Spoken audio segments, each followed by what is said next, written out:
ಎಲ್ಲರಿಗೂ ನಮಸ್ಕಾರಗಳು. ಇಂದಿನ ವಿಡಿಯೋದಲ್ಲಿ ನಾವು 7ನೇ ತರಗತಿ ಗಣಿತ ಭಾಗ 2ರ ಅಧ್ಯಾಯ 12 ಸಮಮಿತಿ ಪಾಠದ ಎಲ್ಲ ಸಮಸ್ಯೆಗಳನ್ನು ನೋಡ್ತಾ ಹೋಗೋಣ. ಅಭ್ಯಾಸವನ್ನು ಸ್ಟಾರ್ಟ್ ಮಾಡೋಕ್ಕೂ ಮೊದಲು ನಮ್ಮ ಚಾನಲ್ಗೆ ಯಾರು ಹೊಸಬರಾಗಿದ್ದೀರಿ ದಯವಿಟ್ಟು ಈ ನಮ್ಮ ಚಾನಲನ್ನು ಸಬ್ಸ್ಕ್ರೈಬ್ ಮಾಡಿ. ಆಲ್ರೆಡಿ ಯಾರು ಸಬ್ಸ್ಕ್ರೈಬ್ ಮಾಡಿದ್ದೀರಿ ಎಲ್ಲರಿಗೂ ಥ್ಯಾಂಕ್ಸ್. ಹಾಗೆ ಅಭ್ಯಾಸವನ್ನು ಸ್ಟಾರ್ಟ್ ಮಾಡೋಣ. ಮುಂದೆ ನೀಡಿರುವ ರಂಧ್ರಗಳನ್ನು ಹೊಂದಿರುವ ಚಿತ್ರಗಳನ್ನು ನಕಲು ಮಾಡಿ ಸಮಮಿತಿ ಅಕ್ಷಗಳನ್ನು ಕಂಡುಹಿಡಿಯಿರಿ. ಅಂದರೆ ಈ ಚಿತ್ರಗಳನ್ನು ನಿಮ್ಮ ನೋಟ್ ಪುಸ್ತಕದಲ್ಲಿ ನಕಲು ಮಾಡಿ, ಅಂದರೆ ಇದನ್ನು ನೋಡಿ ಹೇಗಿದೆ ಹಾಗೆ ಬಿಡಿಸ್ಕೊಂಡು ನಂತರ ಸಮಮಿತಿ ಅಕ್ಷಗಳನ್ನು ಎಳೆಯಿರಿ ಅಂತ ಹೇಳಿದ್ದಾರೆ. ಇಲ್ಲಿ ನಾನು ವಿಡಿಯೋ ಲೆಂತ್ ಆಗುತ್ತೆ ಅಂತ ಹೇಳಿ ಮೊದಲೇ ಎಲ್ಲ ಸಮಮಿತಿ ಅಕ್ಷಗಳನ್ನು ಎಳೆದಿದ್ದೀನಿ. ಇಲ್ಲವರು ಇವುಗಳನ್ನು ಅಂದರೆ ಈ ಚುಕ್ಕೆಗಳನ್ನು ಕೊಟ್ಟಿದ್ದಾರೆ. ಅವುಗಳನ್ನು ಬಳಸ್ಕೊಂಡು ನಾವು ಹೇಗೆ ಒಂದು ಚಿತ್ರವನ್ನು ಸಮನಾದ ಎರಡು ಭಾಗಗಳನ್ನಾಗಿ ಮಾಡಿದಾಗ, ಒಂದು ಚಿತ್ರವನ್ನು ಸಮನಾಗಿ ಎರಡು ಭಾಗಗಳನ್ನಾಗಿ ಮಾಡಿದರೆ ಅವು ಎರಡೂ ಭಾಗಗಳು ಸಮನಾಗಿರಬೇಕು. ಈ ಕಡೆ ಭಾಗ ಹೇಗಿದೆಯೋ ಈ ಕಡೆ ಭಾಗ ಕೂಡ ಹಾಗೆ ಇರಬೇಕು. ಆ ರೀತಿ ನಾವು ಸಮಮಿತಿ ಅಕ್ಷಗಳನ್ನು ಎಳಿಬೇಕು. ಇಲ್ಲಿ ನೋಡಿ, ಮೊದಲನೇ ಚಿತ್ರದಲ್ಲಿ ಇಲ್ಲೊಂದು ಚುಕ್ಕೆ ಕೊಟ್ಟಿರೋದ್ರಿಂದ ನಾವು ಮಧ್ಯ ಎಳೆದಿದ್ದೀವಿ. ಇಲ್ಲಿ ನೋಡಿ, ಇಲ್ಲಿ ಇದೆ, ಹಾಗಾಗಿ ಇಲ್ಲೂ ಸಹ ಮಧ್ಯ. ಹೀಗೆ ನೀವು ಇವುಗಳನ್ನು ನೋಡಿಕೊಂಡು ನೀಟಾಗಿ ನಿಮ್ಮ ನೋಟ್ ಪುಸ್ತಕದಲ್ಲಿ ನಕಲು ಮಾಡಿ ಇವುಗಳನ್ನು ಈ ಎಲ್ಲ ಚಿತ್ರಗಳಿಗೆ ಸಮಮಿತಿ ಅಕ್ಷಗಳನ್ನು ಎಳೆಯಿರಿ. ಈ ಎಫ್ ಚಿತ್ರಕ್ಕೆ ನೋಡಿ, ಇಲ್ಲಿ ಒಂದು ಮಾತ್ರ ಬರುತ್ತೆ. ಏಕೆಂದರೆ ಇಲ್ಲಿ ಹೀಗೆ ಹಾಕ್ಲಿಕ್ಕೆ ಬರಲ್ಲ, ಯಾಕೆಂದರೆ ಇದು ಸಮಮಿತಿ ಆಗಲ್ಲ. ಅಂದರೆ ಸಮಮಿತಿ ಅಂದರೆ ನಮಗೆ ಗೊತ್ತು, ಒಂದು ಅಕ್ಷವನ್ನು ಎಳೆದಾಗ ಅದು ಲಂಬವಾಗಿ ಹೀಗೆ ಲಂಬ ಇರ್ಬೋದು ಅಥವಾ ಹೀಗೆ ಅಡ್ಡವಾಗಿ ಇರ್ಬೋದು. ಹೀಗೆ ನಾವು ಒಂದು ಸಮಮಿತಿಯನ್ನು ಅಥವಾ ಒಂದು ಸಮಮಿತಿ ಅಕ್ಷ ಅಥವಾ ರೇಖೆಯನ್ನು ಎಳೆದಾಗ ಆ ಚಿತ್ರದ ಒಂದು ಭಾಗ ಮತ್ತೊಂದು ಭಾಗಕ್ಕೆ ಸಮನಾಗಿರಬೇಕು.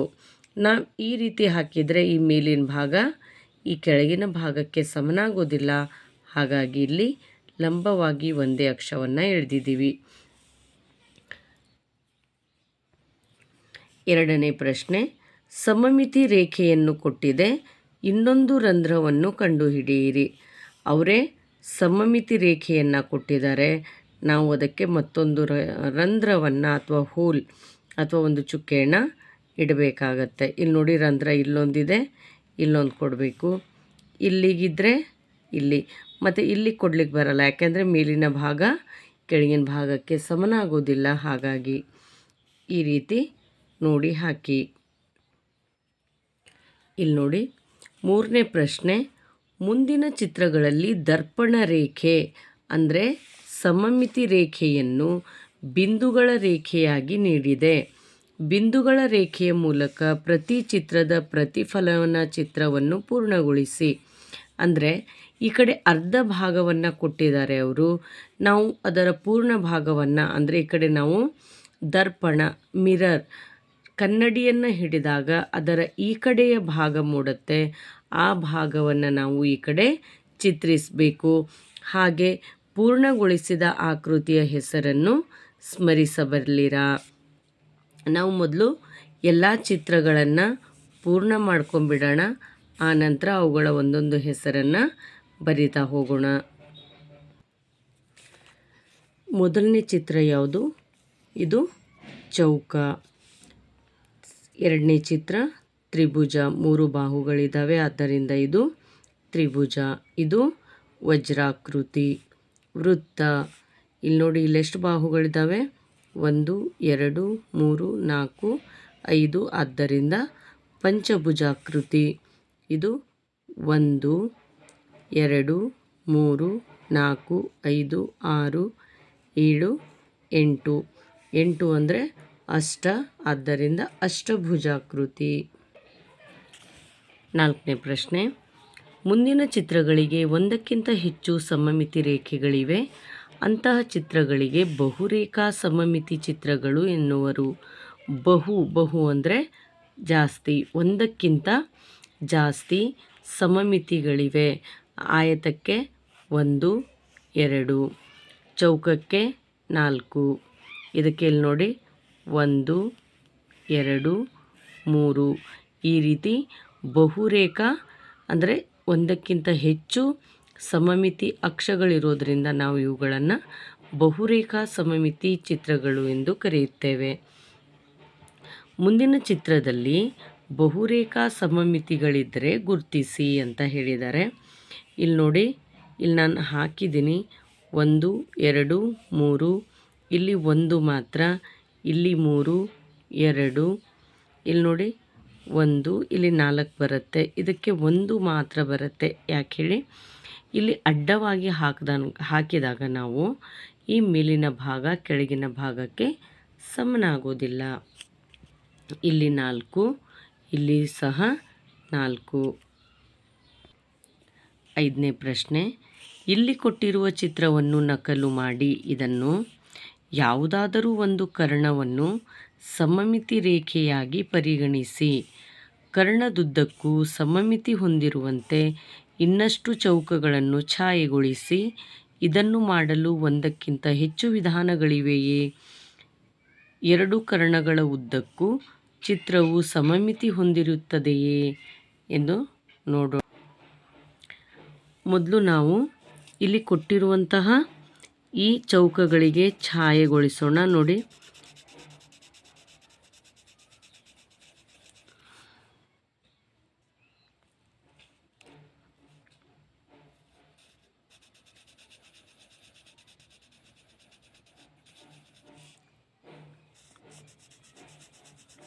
ನೀವು ನಿಮ್ಮ ನೋಟ್ ಪುಸ್ತಕದಲ್ಲಿ ನೀಟಾಗಿ ಮಾಡಿ.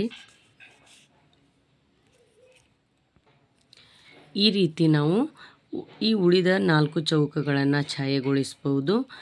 ಈ ವಿಧಾನ ಬಿಟ್ಟು ಬೇರೆ ವಿಧಾನ ಇದೆಯಾ ಇದಕ್ಕೆ ಅನ್ನೋದಾದರೆ ಆಗಲ್ಲ. ಸೊ ಹಾಗಾಗಿ ಬೇರೆ ವಿಧಾನ ಇಲ್ಲ. ಇಲ್ಲಿ ಬೇರೆ ವಿಧಾನ ಇಲ್ಲ ಅಂತ ಬರೀರಿ. ಇಲ್ಲ.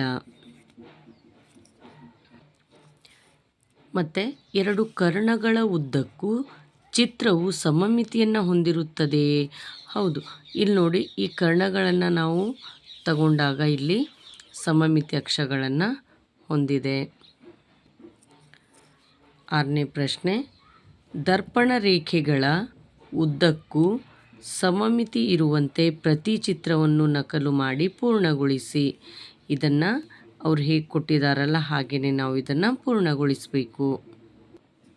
ಸೊ ಇವುಗಳನ್ನು ಈ ರೀತಿ ಇಲ್ಲಿಂದ ಇಲ್ಲಿ ನೋಡಿ, ಇಲ್ಲಿಂದ ಹೀಗೆ ತಗೊಂಡು ಇದೊಂದು, ಮತ್ತು ಇಲ್ಲಿಂದ ಹೀಗೆ ತಗೊಂಡು ಈ 3 ಚಿತ್ರಗಳನ್ನು ನಕಲು ಮಾಡಿ ಪೂರ್ಣಗೊಳಿಸಿ. ಮುಂದಿನ ಚಿತ್ರಗಳಲ್ಲಿನ ಸಮಮಿತಿ ರೇಖೆಗಳ ಸಂಖ್ಯೆಗಳನ್ನು ತಿಳಿಸಿ. ಸಮಬಾಹು ತ್ರಿಭುಜ. ಸಮಬಾಹು ತ್ರಿಭುಜದಲ್ಲಿ ಎಲ್ಲ ಬಾಹುಗಳು ಸಮ ಇರೋದರಿಂದ ನಾವಲ್ಲಿ ಎಷ್ಟು 3 ಸಮಮಿತಿ ರೇಖೆಗಳನ್ನು ಎಳೆಯಬಹುದು. ಅಸಮಬಾಹು ತ್ರಿಭುಜದಲ್ಲಿ 0. ಆಯತದಲ್ಲಿ ಇಲ್ಲಿ ನೋಡಿ, ಆಯತದಲ್ಲಿ 1, 2. ಇಲ್ಲೆಷ್ಟು ಸಮಮಿತಿ ರೇಖೆಗಳನ್ನು ಎಳಿಬೋದು ನಾವು? 2. ಸಮಾನಾಂತರ ಚತುರ್ಭುಜ. ಇಲ್ಲಿ ನೋಡಿ, ಈ ರೀತಿ ಸಮಾನಾಂತರ ಚತುರ್ಭುಜಗಳಲ್ಲಿ ನಾವು ಸಮಮಿತಿ ರೇಖೆಗಳನ್ನು ಎಳೆಯಲು ಸಾಧ್ಯವಿಲ್ಲ. ಆದ್ದರಿಂದ 0. ನಿಯತ ಷಡ್ಭುಜಾಕೃತಿ. ನಿಯತ ಅಂತಂದಾಗ ಅಲ್ಲಿ ಎಲ್ಲ ಬಾಹುಗಳು ಸಮನಾಗಿರುತ್ತವೆ, ಅಂದರೆ ಒಂದೇ ಅಳತೆಯದ್ದಾಗಿರುತ್ತೆ. ಷಡ್ಭುಜ ಅಂದರೆ 6, ಹಾಗಾಗಿ 6. ಸಮದ್ವಿಬಾಹು ತ್ರಿಭುಜ. ಸಮದ್ವಿಬಾಹು ಇದು ನೋಡಿ, ಇದು ಸಮದ್ವಿಬಾಹು ಅಂದರೆ 2 ಬಾಹುಗಳು ಇಲ್ಲಿ ಈ ಬಾಹುವಿಗೆ ಸಮನಾಗಿರುತ್ತೆ. ಹಾಗಾಗಿ ನಾವು ಇಲ್ಲೂ ಸಹ ಸಮಮಿತಿ ಅಕ್ಷವನ್ನು ಎಳೆಯಬಹುದು. ಎಷ್ಟು ಅಂತಂದರೆ 1.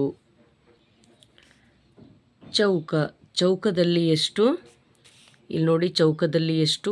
1 2 3 4, ಏಕೆಂದರೆ ಚೌಕದಲ್ಲಿ ಅಷ್ಟೂ ಬಾಹುಗಳು ಸಮ. ಹಾಗಾಗಿ ಇಲ್ಲೂ ಸಹ ನಾವು 4 ಸಮಮಿತಿ ಅಕ್ಷಗಳನ್ನು ಎಳೆಯಬಹುದು. ವಜ್ರಾಕೃತಿ, ಇಲ್ಲಿ ನೋಡಿ, ವಜ್ರಾಕೃತಿಯಲ್ಲಿ ನಾವು ಈ ರೀತಿ ವಜ್ರಾಕೃತಿಯಲ್ಲಿ ನಾವು 2 ಸಮಮಿತಿಗಳನ್ನು ಮಾತ್ರ ಎಳೆಯಬಹುದು. ಚತುರ್ಭುಜ, ಯಾವ ಚತುರ್ಭುಜ ಅಂದರೆ ನಿಯತ ಚತುರ್ಭುಜ ಆದರೆ ಎಲ್ಲ ಬಾಹುಗಳು ಸಮ ಇರುತ್ತೆ, 4 ಬರುತ್ತೆ. ಆದರೆ ಇಲ್ಲಿ ಕೊಟ್ಟರೆ, ಹಾಗಾಗಿ ಇಲ್ಲಿ 0. ವೃತ್ತ, ವೃತ್ತದಲ್ಲಿ ನಾವು ಅನಂತವಾಗಿ, ಅನಂತ ಅಂದರೆ ಎಣಿಸಲಾರದಷ್ಟು ಹಾಕಬಹುದು. ಹಾಗಾಗಿ ಅನಂತ, ಅನಂತ ಅಥವಾ ಅಪರಿಮಿತ. 8ನೇ ಪ್ರಶ್ನೆ ನೋಡಿ, ಇಂಗ್ಲಿಷ್ ವರ್ಣಮಾಲೆಯ ಯಾವ ಅಕ್ಷರಗಳಿಗೆ ಪ್ರತಿಫಲನ ಸಮಮಿತಿ ಇದೆ? ದರ್ಪಣ ಪ್ರತಿಫಲನಕ್ಕೆ ಸಂಬಂಧಿಸಿದ ಪ್ರತಿಫಲನ ಅಂದರೆ ಲಂಬ ದರ್ಪಣ, ಅಡ್ಡ ದರ್ಪಣ, ಅಡ್ಡ ಮತ್ತು ಲಂಬ ದರ್ಪಣ. ಮೊದಲು ಲಂಬ ಅಥವಾ ಅಡ್ಡ, ಅವುಗಳಂದ್ರೇನು? ಈಗ ಯಾವುದೇ ಮೊದಲು ಎ ತಗೊಳ್ಳೋಣ. A Akshara A. ಹೀಗಿದ್ದಾಗ ನಾವು ಇದನ್ನು ಈ ರೀತಿ ತಗೊಂಡ್ರೆ ಇದನ್ನು ಲಂಬ ಅಂತ ತಗೊಳ್ತೀವಿ, ಹೌದಾ? ಈಗ ಯಾವುದು ಹೆಚ್ ತಗೊಳ್ಳಿ, ಈಗ ನಿಮಿಷ, ಇಲ್ಲ ಓ ಅಂತ ತಗೊಳ್ಳಿ. ಇದನ್ನು ನಾವು ಈ ರೀತಿ ತಗೊಂಡ್ರೆ ಇದನ್ನು ಲಂಬ ಅಂತ ತಗೊಳ್ತೀವಿ. ಅಡ್ಡ, ಅಡ್ಡ ಅಂತಂದರೆ ಈ ರೀತಿ, ಈ ರೀತಿ. ಸೊ ಇಂತಹ ಅಕ್ಷರಗಳನ್ನು ಮೊದಲು ಲಂಬ ದರ್ಪಣಕ್ಕೆ ಸಂಬಂಧಪಟ್ಟಂಥ ಅಕ್ಷರಗಳನ್ನು ಬರೆಯೋಣ. ಲಂಬ ದರ್ಪಣಕ್ಕೆ ಒಂದೊಂದೇ ಅಕ್ಷರಗಳನ್ನು ನೆನಪು ಮಾಡ್ಕೊಳ್ಳಿ. ಯಾವ್ಯಾವ ಅಕ್ಷರಗಳು ಬರುತ್ತೆ? ಮೊದಲು ಎ ಬರುತ್ತೆ, ಹೌದಾ? ನಾವು ಇದನ್ನು ಈ ರೀತಿ ತಗೊಳ್ಬೋದು. ಆಮೇಲೆ ಯಾವ್ದು ಬರುತ್ತೆ? ಐ ಬರುತ್ತಾ? ಹೌದು, ಐ ಬರುತ್ತೆ, ಈ ರೀತಿ ತಗೋಬೋದು. ಓ ಬರುತ್ತೆ ಈ ರೀತಿ. ಹೆಚ್, ಹೌದು, ಹೆಚ್ ಕೂಡ ಬರುತ್ತೆ ಈ ರೀತಿ ಲಂಬ ದರ್ಪಣ. ಮತ್ಯಾವುದು? ಯು ಬರುತ್ತೆ, ಈ ರೀತಿ ತಗೋಬೋದು. ವಿ, ನಂತರ ಎಕ್ಸ್ ಬರುತ್ತೆ ಈ ರೀತಿ. ಸೊ ಮತ್ಯಾವುದು? ಅಡ್ಡ ದರ್ಪಣ. ಅಡ್ಡ ಅಂತಂದರೆ ನೋಡಿ, ಈಗ ಬಿ ತಗೊಳ್ಳಿ. ಬಿಯನ್ನು ನಾವು ಹೀಗೆ ತಗೊಂಡಾಗ ಈ ರೀತಿ, ಅಂದರೆ ಈ ಮೇಲಿನ ಭಾಗ ನಾವು ಈ ರೀತಿ ಅಡ್ಡವಾಗಿ ತಗೊಂಡಾಗ ಮೇಲಿನ ಭಾಗ ಕೆಳಗಿನ ಭಾಗಕ್ಕೆ ಸಮನಾಗಿರಬೇಕು. ಅಂತಹ ಅಕ್ಷರಗಳು ಅಂತಂದರೆ ಬಿ, ಸಿ, ಡಿ, ಡಿ ಕೂಡ ಬರುತ್ತೆ ಹೀಗೆ. ನೆಕ್ಸ್ಟ್ ಇ, ಈ ರೀತಿ ಬರುತ್ತೆ. ನೆಕ್ಸ್ಟ್ ಯಾವ್ದು ಬರುತ್ತೆ? ಹೆಚ್, ಹೌದು, ಇಲ್ಲಿ ಹೆಚ್ ನೋಡಿ, ಈಗ ಈ ರೀತಿ ತಗೊಂಡಾಗ ಬರುತ್ತೆ, ಹೆಚ್ ಬರುತ್ತೆ, ಓ ಬರುತ್ತೆ, ಐ ಬರುತ್ತೆ, ಓ, ಐ. ನೆಕ್ಸ್ಟು ಮತ್ತೆ ಯಾವ್ದು ಬರುತ್ತೆ? ಎಸ್, ಎಕ್ಸ್ ಕೂಡ ಬರುತ್ತೆ. ಈ ರೀತಿ ತಗೊಳ್ಬಹುದು. ಈಗ ಲಂಬ ಮತ್ತು ಅಡ್ಡ ದರ್ಪಣ ಎರಡರಲ್ಲೂ ಬರುವಂಥದ್ದು, ಇದರಲ್ಲೂ ಬರಬೇಕು, ಇದರಲ್ಲಿ ಬರಬೇಕು. ನೋಡಿ ಯಾವುದ್ಯಾವುದಿದೆ? ಓ ಇದೆ, ಹೆಚ್ ಇದೆ, ಐ ಇದೆ, ಎಕ್ಸ್ ಇದೆ. ಇವನ್ನೇ ಬರೆದ್ರೆ ಆಯಿತು. ಅಂದರೆ ಎರಡರಲ್ಲೂ ಇರಬೇಕು. ಐ, ಓ, ಎಚ್ ಮತ್ತು ಎಕ್ಸ್ ಎರಡರಲ್ಲೂ ಇರುವಂತಹ ಅಕ್ಷರಗಳು. 9ನೇ ಪ್ರಶ್ನೆ, ಸಮಮಿತಿ ರೇಖೆಯನ್ನು ಹೊಂದಿಲ್ಲದ ಆಕೃತಿಗಳಿಗೆ 3 ಉದಾಹರಣೆ. ಅಂದರೆ ಝೀರೋ ಇರುವಂಥದ್ದು ಯಾವುದು? ಇಲ್ಲಿ ನೋಡಿ, ಅಸಮಬಾಹು ತ್ರಿಭುಜ ಇದೆ, ಸಮಾನಾಂತರ ಚತುರ್ಭುಜ ಇದೆ, ಚತುರ್ಭುಜ ಇದೆ. ಅಂಥವುಗಳನ್ನ ಇಲ್ಲಿ ಬರ್ಕೊಳ್ಳೋಣ. ಇಲ್ಲಿ ಅಂದರೆ ಸಮಮಿತಿ ರೇಖೆಯನ್ನೇ ಹೊಂದಿಲ್ಲದಂತಹ ಆಕೃತಿಗಳು: ಅಸಮಬಾಹು ತ್ರಿಭುಜ, ಚತುರ್ಭುಜ, ಸಮಾನಾಂತರ ಚತುರ್ಭುಜ. 10ನೇ ಪ್ರಶ್ನೆ, ಮುಂದಿನವುಗಳ ಸಮಮಿತಿ ರೇಖೆಯನ್ನು ಬೇರೆ ಯಾವ ರೀತಿಯಲ್ಲಿ ಹೆಸರಿಸಬಹುದು?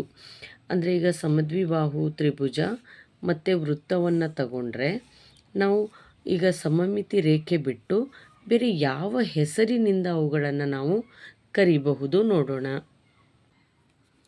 ಇಲ್ಲಿ ನೋಡಿ, ಇದು ಸಮದ್ವಿಬಾಹು ತ್ರಿಭುಜ ಅಂದರೆ ಈ ಬಾಹು ಈ ಬಾಹುವಿಗೆ ಸಮ. ನಾವು ಇಲ್ಲಿ ಒಂದೇ ಒಂದು ರೇಖೆ ಸಮಮಿತಿ ರೇಖೆಯನ್ನು ಎಳೆದಿದ್ದೀವಿ, ಅದಕ್ಕೆ ಮಧ್ಯರೇಖೆ ಅಂತ ಕರಿತೀವಿ. ಹಾಗೆಯೇ ವೃತ್ತದಲ್ಲಿ ತಗೊಂಡ್ರೆ ವೃತ್ತದ ಈ ಬಿಂದುವಿನಿಂದ ಕೇಂದ್ರ ಬಿಂದುವಿನ ಮೂಲಕ ಹಾದು ವೃತ್ತದ ಮತ್ತೊಂದು ಬಿಂದುವಿಗೆ ಅದು ಸೇರಿರುತ್ತೆ. ಇದನ್ನು ನಾವೇನಂತ ಕರಿತೀವಿ? ವ್ಯಾಸ ಅಂತ ಕರಿತೀವಿ. ಇದು ಸಮಮಿತಿ ಅಕ್ಷ, ಹೌದಾ? ನಾವು ಇದನ್ನು ಯಾವ ಮತ್ತೊಂದು ಹೆಸರಿನಿಂದ ಕರಿಬಹುದು? ವ್ಯಾಸ. ಆತ್ಮೀಯರೇ, ನಾವು ಈ ಸಮಮಿತಿ ಅಧ್ಯಾಯದ ಈ ಮೊದಲ ಅಭ್ಯಾಸದ ಎಲ್ಲ ಲೆಕ್ಕಗಳನ್ನು ಈ ವಿಡಿಯೋದಲ್ಲಿ ನೋಡಿದ್ದೀವಿ. ಮುಂದಿನ ಅಭ್ಯಾಸದ ಎಲ್ಲ ಲೆಕ್ಕಗಳನ್ನು ಮುಂದಿನ ವಿಡಿಯೋದಲ್ಲಿ ನೋಡೋಣ. ದಯವಿಟ್ಟು ನಮ್ಮ ವಿಡಿಯೋವನ್ನು ಲೈಕ್ ಮಾಡಿ, ಸಬ್ಸ್ಕ್ರೈಬ್ ಮಾಡಿ. ಸಿಗೋಣ ಮುಂದಿನ ವಿಡಿಯೋದಲ್ಲಿ. ಧನ್ಯವಾದಗಳು.